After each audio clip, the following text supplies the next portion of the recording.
नाहन में आज आपदा प्रबंधन पर जागरूकता कार्यक्रमों का आयोजन किया गया। इस दौरान जहां डीसी कार्यालय परिसर में मॉक ड्रिल के माध्यम से होमगार्ड जवानों ने आपदा प्रबंधन पर जानकारी दी, तो वहीं डॉक्टर वाई.एस. परमार मेडिकल कॉलेज अस्पताल नाहन में आपदा प्रबंधन पर जागरूकता कार्यक्रम आयोजित कर भूकंप एवं अन्य आपदा के दौरान किस तरह से कार्य एवं सावधानी बरतनी है, इस बारे में जागरूक किया गया। डीसी सिरमौर सुमित खिमटा ने बताया कि कार्यालय परिसर में आपदा प्रबंधन पर मॉक ड्रिल का आयोजन हुआ। होमगार्ड के जवानों ने आपदा प्रबंधन पर मॉक ड्रिल आयोजित कर उपस्थित लोगों को आपदा के दौरान बचाव कार्य के बारे में जागरूक किया। आज के दिन 120 साल पहले हिमाचल प्रदेश के कांगड़ा में भूकंप आया था और भारी त्रासदी हुई थी। आज के दिन को आपदा प्रबंधन दिवस के रूप में मनाया जाता है और इस दौरान जागरूकता कार्यक्रम आयोजित किए जाते हैं। सीधा रुक करते हैं डीसी सिरमौर सुमित खिमटा का, लेकिन उससे पहले रुकेंगे एक छोटे से ब्रेक के लिए। Welcome to Akshardham public school मोगीनत में स्थित, जिसका मुख्य उद्देश्य excellence through efforts, quality education for all class family, शिक्षा के साथ संस्कारों का भी समावेश, दूर दराज से बच्चों के आने जाने के लिए कटोला, सैलानी, सैनवाला, देवनी, विक्रमबाग, कौंथरो, सुकेती, जोड़ो, कालाम, मैनथप्पल व जाटावाली से बस की सुविधा उपलब्ध। आज डिजास्टर अवेयरनेस डे पूरे स्टेट और पूरे देश में मनाया जा रहा है। ये जो कांगड़ा में अर्थक्वेक आया था 1905 में, उसके कमेमोरेशन में किया जा रहा है।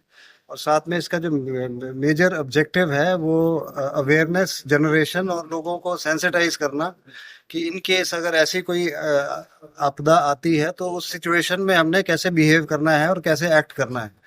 तो जैसा कि आपने देखा कि अभी म्यांमार और थाईलैंड में भी भूकंप आया था, तो उसमें कितनी जान माल का नुकसान हुआ था। तो इसमें सबसे जो इम्पोर्टेंट है वो बिल्डिंग कंस्ट्रक्शन का इशू तो है ही है इसमें, जो बिल्डिंग्स का है, और सेकेंडली जो लोगों ने उस सिचुएशन में किस तरीके से एक्ट करना है वो भी बहुत इम्पोर्टेंट है।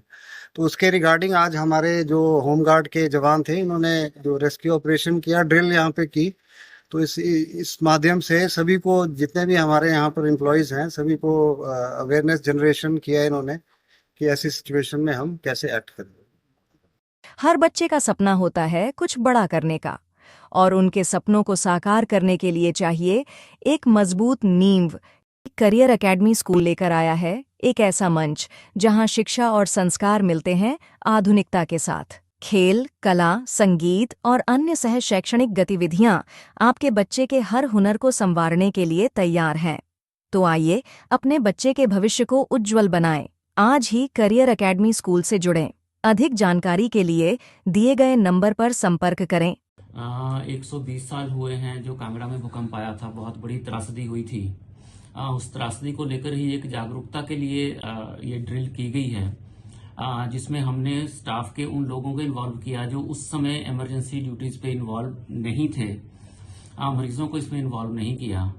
हमने एक सिनेरियो क्रिएट किया था कि जैसे सायरन बजेगा तो इसका मतलब है कि भूकंप आया है और लोग अपने आप को इवैक्यूएट करेंगे। लगभग 10 मिनट में सभी लोगों ने इवैक्यूएट कर लिया। सारे लोग जो हमने मीटिंग पॉइंट बनाया था वहां पे पहुंच गए सायरन बजने के बाद, और उसके बाद उनकी डीब्रीफिंग की गई। ये बताया गया कि अगर भूकंप आता है कहीं भी तो अगर आप खड़े हो तो बैठ जाना है, घुटनों पे आ जाना है, और उसका जब तक झटके आ रहे हैं अपने आप को किसी हार्ड सरफेस से कवर कर लेना है, जैसे टेबल के नीचे चले गए, बेड के नीचे चले गए, कुर्सी के नीचे चले गए। और उसके बाद जब आपके झटके रुक जाएं तो अपने आप को, अपने सिर को कवर करते हुए, तो हो सकता है पत्थर गिरते रहे हो, कुछ हो रहे हो, तो बाहर निकलना है। और बाहर निकलते हुए लिफ्ट का प्रयोग नहीं करना है, सीढ़ियों का ही प्रयोग करना है। और डीब्रीफिंग में हमने फिर ये भी देखा कि कुछ ऐसा तो नहीं था कि कहीं रास्ते ऐसे थे जहां रास्ते में कोई ऑब्स्ट्रक्शंस थी। अगर ऐसा हो तो उन ऑब्स्ट्रक्शंस को खत्म कर दिया जाए, ताकि आगे से अगर कहीं भगवान ना करे वास्तविक जीवन में इसकी जरूरत पड़े तो इन चीजों का सामना ना करना पड़े।